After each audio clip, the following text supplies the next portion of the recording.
তুমি এদের প্রতি একটু খেয়াল করে দেখো। না মাঝি ভাই, সদাগর মশাই, তুমি দাঁড়িয়ে দেখছো কি?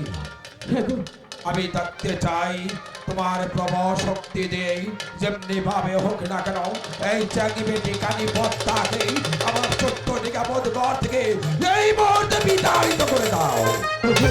সদাগর যা বলে বলুক, তাতে দুঃখ নেই। তোমার তো হাত জোর করে বলছি, তুমি অন্তত এই মাসুম বাচ্চাদের দিকে চেয়ে তুমি আমাদেরকে ক্ষমা করে দেবো। শোনো মাঝি, বলো।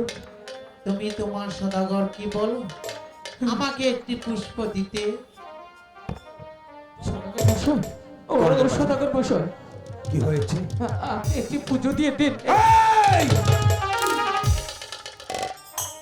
আমি তো বলেছি যে হাতে বঁধেছি আমার পরম গুরু দেবাদেবী মহাদেবের চরণ ভক্ত, তাই তো তেমনি ভাবে বসবো না এই চিরজাতি মাঝে ব্যাখ্যাই কামাকি। সাবধান সদাগর মশাই। এই! ঠিক আছে সদাগর মশাই, আপনি থাকুন আপনার অহংকার আভিজাত্য নিয়ে। তুমি কোথায় যাচ্ছ? আমি চলে যাচ্ছি নৌকা ছেড়ে। আপনার সাথে আমার জীবনটা চাইতে অনেকে মূল্যবান। আমি আর আপনার কাছেও থাকবো না। আপনাকে সালাম। মাঝি ভাই, সদাগর মশাই, তুমি কি চলে যাবে? আমি যাবে না, তাহলে দেখাও তোমার প্রবল শক্তি। আমি পথটাকে দেখে দেবো। যেমনিভাবে হোক না কেন প্রত্যাকে প্রার্থিত হয়ে এই মুহূর্তে আমার 14 নিরাপদ ঘর থেকে বিতাড়িত করে দাও। আমি দেখে দিব পথটাকে। সদাগর মশাই বলো। দেখেন,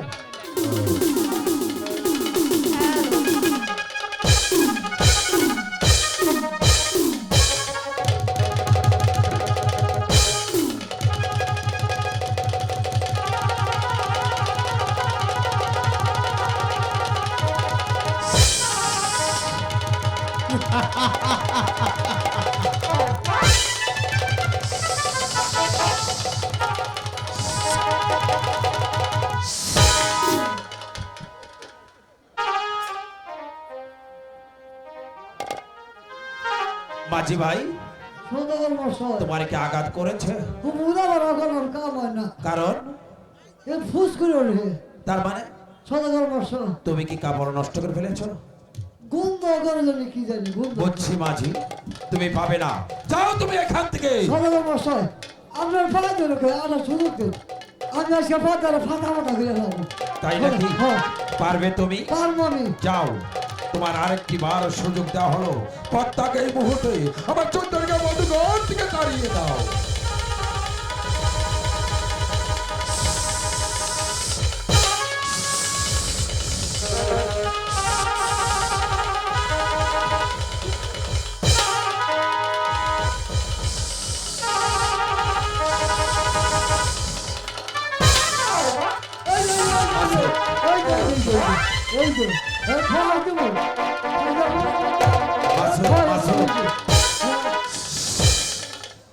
মাসুদ, স্টেজ পরিষ্কার কর।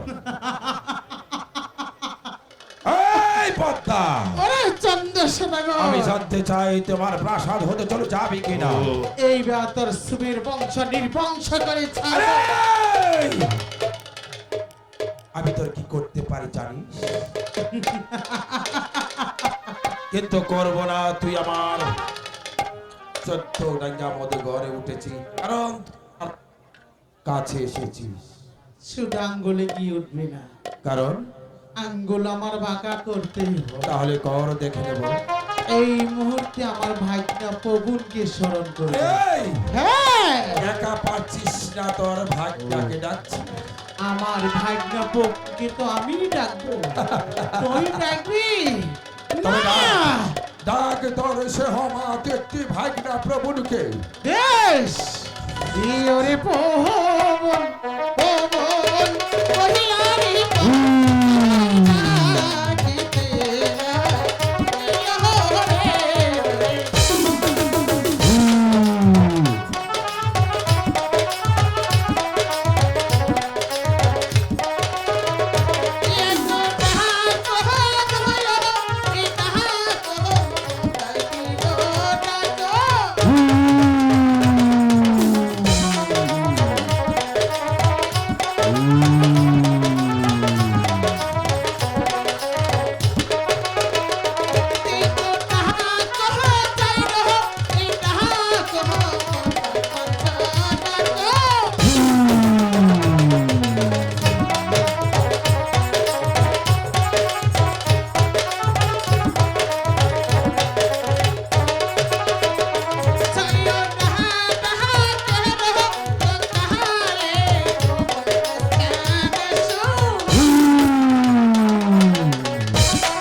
ওরে ভাগ্না প্রভু, বলো আমি তোমাকে স্মরণ করেছি, চন্দ্র সদাগরের সাথে আমি কিছুতেই সারতে পারলাম না। এখন আমাকে কি করতে হবে? ওরে ভাগ্না প্রভু, বলো চন্দ্র সদাগরের 14 ডিঙ্গা মধুগ এবং 6 পুত্র সহ ওই কালিদাস সাগরে ডুবিয়ে মারতে হবে। না, এ কখনোই সম্ভব না। অন্যায় যদি করে থাকে ওই চান্দ সদাগর করেছে, কিন্তু তার মাসুম বাচ্চারা তো কিছু করেনি। আমি পারবো না ওই সদাগরের বংশ নির্বংশ করতে। ওরে ভাগ্না ভবন, আমার কথা করলি নন্দন, জানিস তোর হবে মরণ। ও, তুমি আমার এত বড় সর্বনাশ করো না। তুমি যা তাই হবে।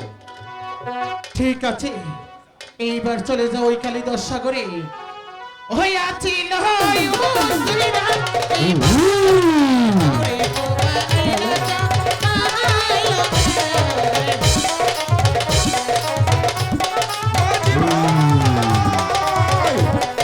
ওই তো সাগরে ঝড় উঠে গেছে। পরর সীমারে কাউরে হবে মালিক, মালিক,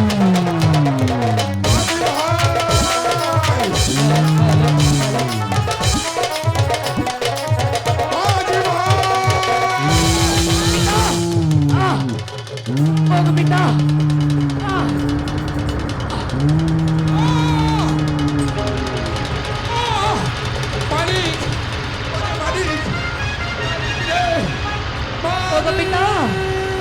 আপনি কোথায় পিতা? ও মালিক, আমি যে যাচ্ছি পিতা। কি বলছিস রে মালিক?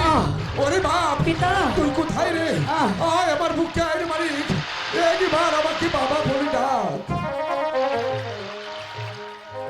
আই গো কোথায় রইলেন আনে না গো পিতা পিতা বাঁচাও না আয়া আরে মালিক, ওরে মালিক, তুই একবার কথা বল। ও গো পিতা, এই তো মালিক, কোথায় পিতা? আয় রে মালিক। আমি যে শুনতে পাচ্ছি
পিতা মানিক আপনি কোথায় পিতা এই তো রে মানিক আমি যে মা যাচ্ছি পিতা আমি এখানে রে মানিক তুই আমার বুকি আই রে মানিক ও মানিক ওরে মানিক তুই কোথায় রে বাপ আমার বুকি আয় রে মানিক আমার বুকি আয় ওরে মানিক মানিক কি আমার মালিক আমাকে ছেড়ে কোথায় গেল ওরে মালিক একবার তুই আমাকে বাবা বলে ডাক ওরে মালিক তুই কোথায় গেলি রে মালিক আমাকে ছেড়ে কোথায় গেলি ওরে মালিক আমি এখন তোদের মায়ের কাছে কি জবাব দেব রে মালিক যদি চলে যায় একবার তোদের নারী সন্তান হারানো সংবাদ যদি একবার পেয়ে যায় হয়তো তাদের জননী আর পৃথিবীতে বেঁচে থাকবি না রে মানিক ওরে মানিক তুই একবার বাবা বলে ডাক ওরে মানিক আমার মানিক যে আমার স্বরে আর কথা বলছে না তুমি কি আমার মানিক আমাকে ছেড়ে চলে গেছে ওরে মানিক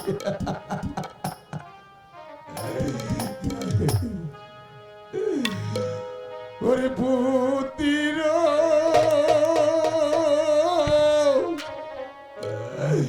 জ্ঞানের বইল ওরে ওই দেখা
তুই এমনি ভাবে শুয়ে আছিস কেন রে মানিক তুই একবার আমাকে বাবা বলি না না আমি আমার বুকের মানিক নিয়ে আমি আমার সনিকার কাছে চলে যাব আমার সনিকা জানি না কোথায় কেমন আছে আমার সনিকা হয়তো সেই সন্তানের সুখে পাগল হয়ে যাবে ওরে মানি তুই আগে আমাকে বাবা বলি না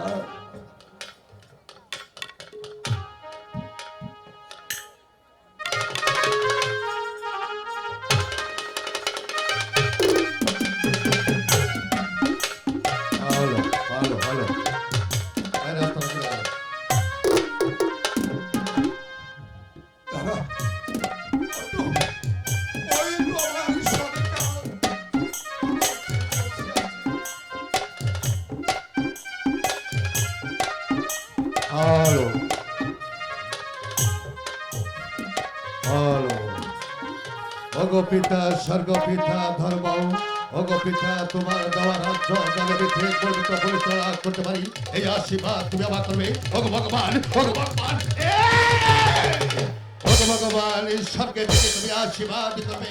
আমি জানি তোমার দেওয়া রাজ্য তার ঠিক পবিত্র পরিচালনা করতে পারি। আমি তোমার প্রধানের সুখে সুখী, এই প্রধান দুঃখে দুঃখী, আমি প্রধান নিয়ে সুখে শান্তিতে বসবাস করতে চাই।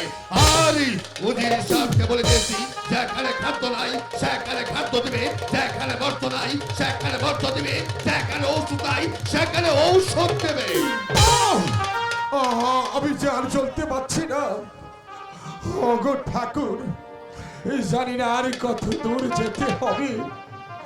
আমি যে পদ ভুলে আমি যে অন্য রাজ্যে চলে এসেছি।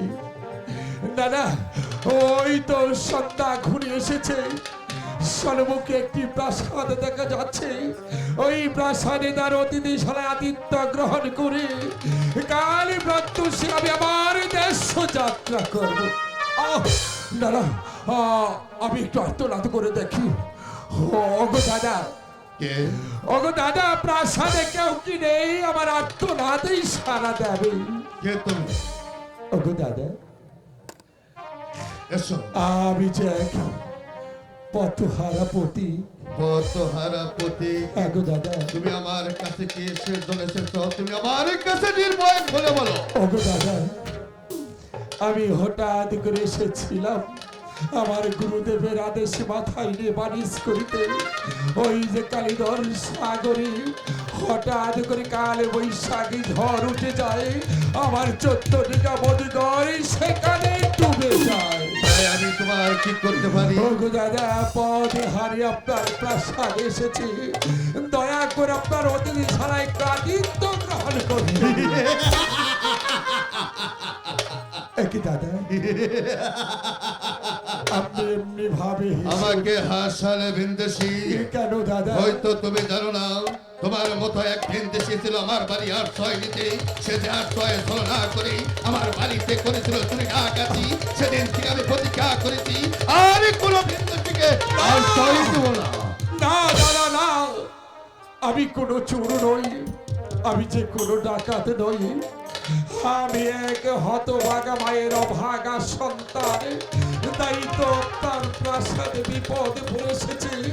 ওগো দাদা, আপনার দুটি হাতে ধরে পায়ে ধরে বলছি দাদা, দয়া করে একটু আপনি আমাকে আশ্রয় দিন। ওগো ভিনদেশি, দাদা। আমাকে একটু ভাবতে দাও। ওগো ভগবান, আমি যদি এই ভিনদেশিকে আশ্রয় না দেই তাহলে যে তোমার দরবার আমি পাপী হয়ে যাব। এই মুহূর্তে আমি কি করতে পারি? ওগো ভিনদেশি, দাদা, আমি তোমাকে আশ্রয় দিতে পারি একটি শর্তে। যদি আমার শর্তে রাজি হও তাহলে তোমাকে আমি আশ্রয় দেবো, আর যদি তুমি রাজি না হও তাহলে যে পথে এসেছো তুমি সেই পথে চলে যাবে। ওগো দাদা, আমি বিপদ মুহূর্তে আপনি যাহা আমাকে আদেশ করবেন, আপনার আদেশ আমি অবমস্তকে পালন করব। ঠিক আছে ভিনদেশি, আমি তোমাকে বিশ্বাসী করলাম। শোনো ভিনদেশি, আগামীকাল সূর্য উদয় সঙ্গে সঙ্গে তুমি আমার সাথে সাক্ষাৎ করে চলে যাবে। আর যদি সাক্ষাৎ না করে চলে যাও তাহলে দুনিয়ার যে কোনো প্রান্তে চলে যাবে। আমি তোমাকে সে আকাশ থেকে ধরে নিয়ে চলো আমি বিচার করব। ওগো দাদা, আমি আমার ভগবানের নামে দিব্যি করে বলেছি, প্রভাত হওয়ার সাথে সাথেই আমি যখন আপনার প্রাসাদ হতে চলে যাব, আপনার সাথে সাক্ষাৎ না করে আমি এই প্রাসাদ ত্যাগ করবো না দাদা। ঠিক আছে ভিনদেশি, আমি তোমার সকল কথা বিশ্বাস করলাম, কিন্তু একটি কথা বলি, যদি আমার সরলতার সুযোগ নেই, যদি আমার সাথে বেঈমানি করো তাহলে সবাই তোমাকে ক্ষমা করতে পারে। আমি রাখাল রাজ্যের রাজা হয়ে আমি কোনোদিন তোমাকে ক্ষমা করবো না। ওগো দাদা, ঠিক আছে, ওই তো আমার অতিথিশালা দেখা যাচ্ছে, তুমি ওইখানে যে নিদ্রা যাবে। আমি যাবো তোমার জন্য অন্দর মহলে, দেখি তোমার জন্য কোনো খানা দানার ব্যবস্থা করতে পারি কিনা। যাও, অন্দর মহলে চলে যাও। এই! ওগো ঠাকুর, এই জানি না আর কত কঠিন পরীক্ষায় ফেলবে। সম্মানিত সুপ্রিয় দর্শক মন্ডলী, চাঁদ সদাগরের পুত্র হারানোর সন্তুষ্ট হয়ে সখীপুরের সখীপুরের একজন দর্শক মেসের ভাই। তাকে- মেসের ভাই তাকে 100 টাকা দিয়ে পুরস্কৃত করেছেন। ধন্যবাদ। আসলে আমি জানি না সে আমাকে টাকা দিয়ে দান করেছে এবং কি সখীপুরের আমার এক শ্রদ্ধেয় বড় ভাই গুরুজন ব্যক্তি, সে আমাকে অনেক ভালোবাসে, তাতে দেওয়ার মতো কিছু নেই। আমাদের এই সখীপুরের কালিয়াবাই বন্ধুনাট্য সংস্থা থেকে শিল্প মন্দির কলা কৌশলী থেকে তাদের জানাই এক আন্তরিক ধন্যবাদ, অভিনন্দন, ধন্যবাদ। ওগো ঠাকুর, জানি না আমার পার হয়ে যাবে। ওগো ঠাকুর, তো তুমি আমাকে শক্তি দাও ঠাকুর। আমি যে আর চলতে পারছি না ঠাকুর, আমি যে বড্ড ক্লান্ত হয়ে গেছি। আমি বিশ্রাম করে নেই। আমি ওই তো আমি ধ্যান করে জানতে পারলাম চন্দ্র সদাগর রাখাল রাজার বাড়ির আশ্রয় নিয়েছ। এই তো আমার সুযোগ। তোমাকে দেয়া ছাড়া করেছি, তোমাকে পুত্র হারা করেছি, এইবার বানাবো তোমাকে চোর। কাল সকালেই মজা বুঝবে। কত ধানের কত চাল আমি তোমাকে হারে হারে টের পাওয়াই দিব। ঘুমাও ঘুমাও চন্দ্র সদাগর। এই তো রানীর গলার হার আমি চুরি করে তোমার শিকানে রেখে যাব। কাল সকালে মজা বুঝবি।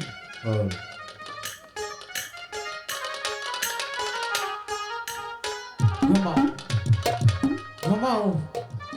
আসি আসি চন্দ্র সদাগর, এইবার তো তোমার কাদার পালা।